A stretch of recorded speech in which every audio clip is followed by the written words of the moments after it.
Atatudou a ben nevet e vo gwell a loen. Neuze fardet vo ur re potiron. Ur re-ekipe a glod gant ar gwellman, met die gant an diskaronzar. Dondei!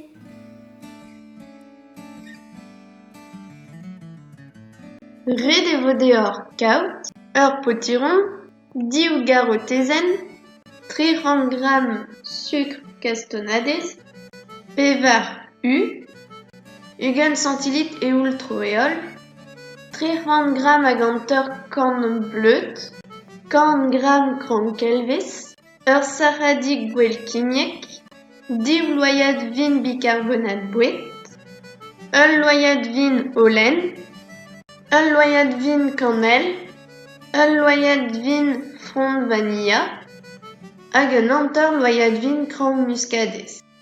200 gram hag an eur kant mascarpone, hanter kant gram sucre lindre, ha chug un hanter orangezen. Trorit e daou ar potiron gant ur gontel vara ha dibluskit an ehan.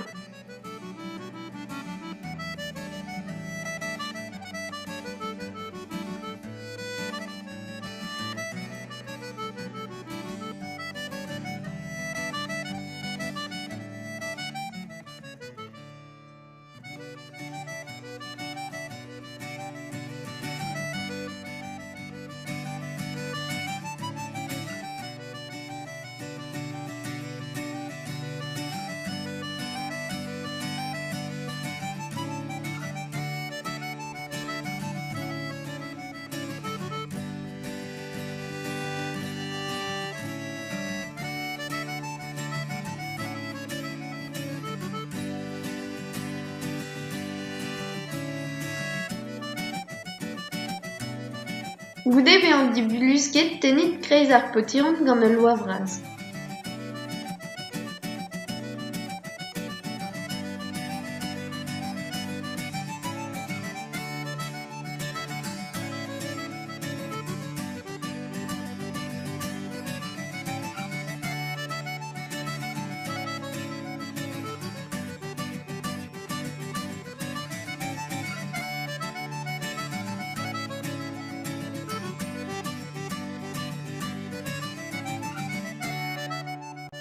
Trochit a dammou ar potiron.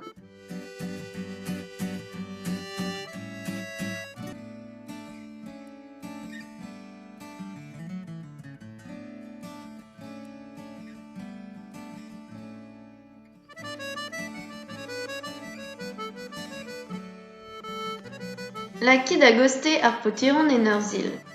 Kemerit an 10 garo tezen a dibluskin ne.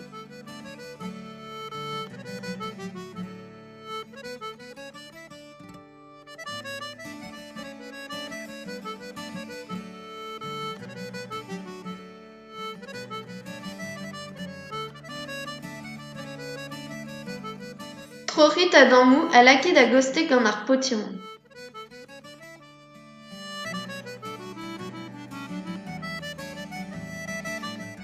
Gwerzhit ar potiron hag ar c'harotez.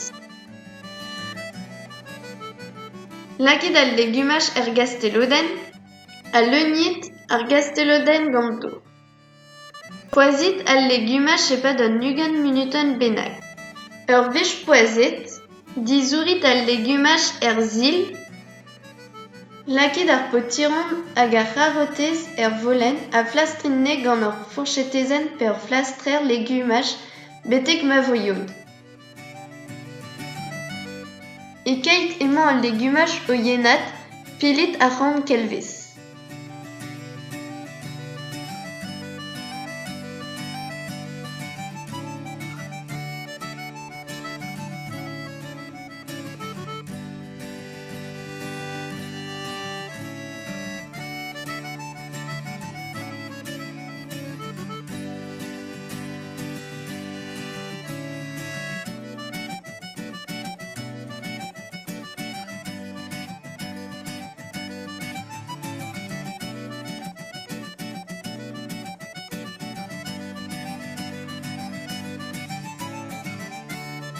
Bremañ e vo graet an toaz.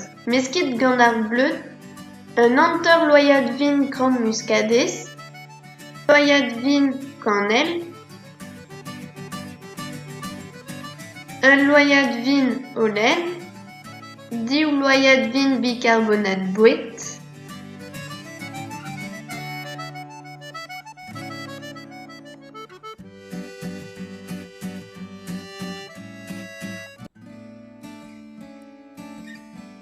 hag ur saradig gwell kimiek. Laoskit a goste ar meskachman. Kemerit ur volen a torrit an nuioù enni.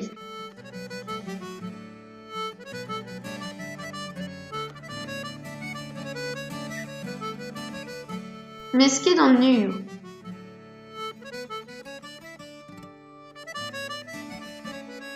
A gouspenit ar sukr tamm-ha-tamm en ur meskan bopret.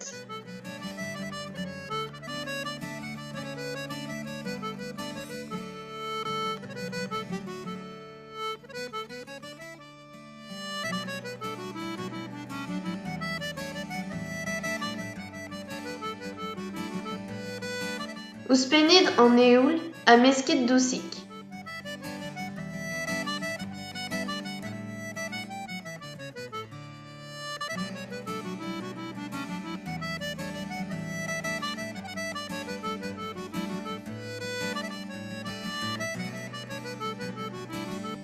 Ouzhpenit ul loyat vin front vanilla a meskit.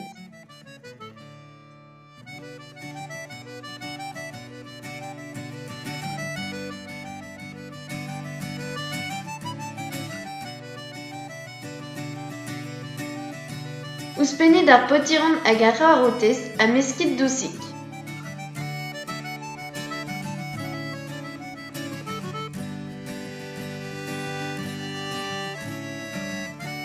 Ouzhpenit ar ran kelvez a meskit.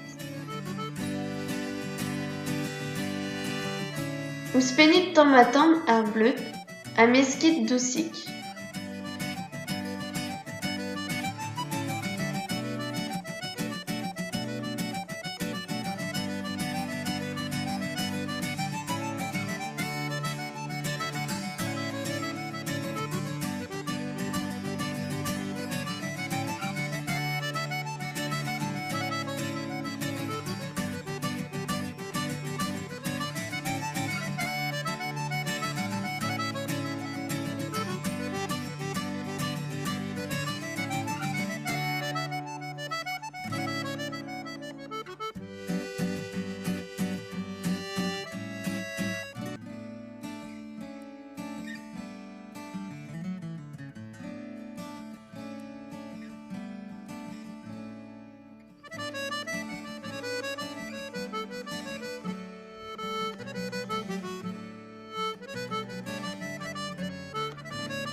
Meskit betek ma vo un vann an toaz. Tabezit gant paper-pach pe gant amont a bleud ur moul, a skuilhit hanter ar volenad ennañ. Peurest an toaz a zerbijo evit fardañ en eil kek.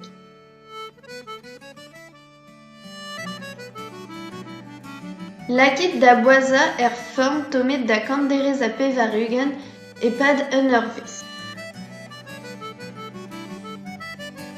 Bremañ e vo fardet ul lindrenn evit kin klañv ar ouastel. Lakit an dien ma skarpon volen a labourin anezhi un tammig gant ur spannoù. Ouzhpenit ar suk lindr hag ar suk orangez.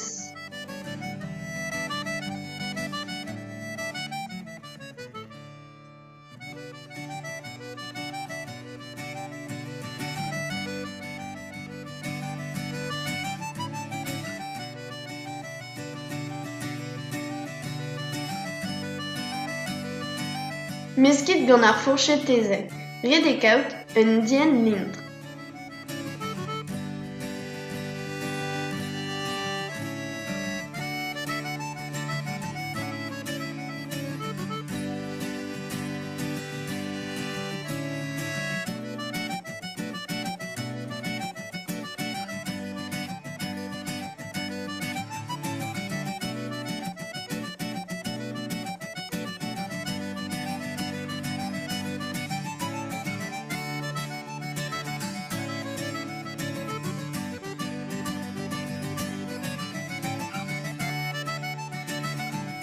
Urvech eo yen mat ar c'hek divouligt an ean, goloit ar westel gant al lindren,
hag evit echui, kinklit ar c'hek evel o peus c'hoant. Aze in plijen meus kanel, tammou karamel ha vermicell sukr a bep liv.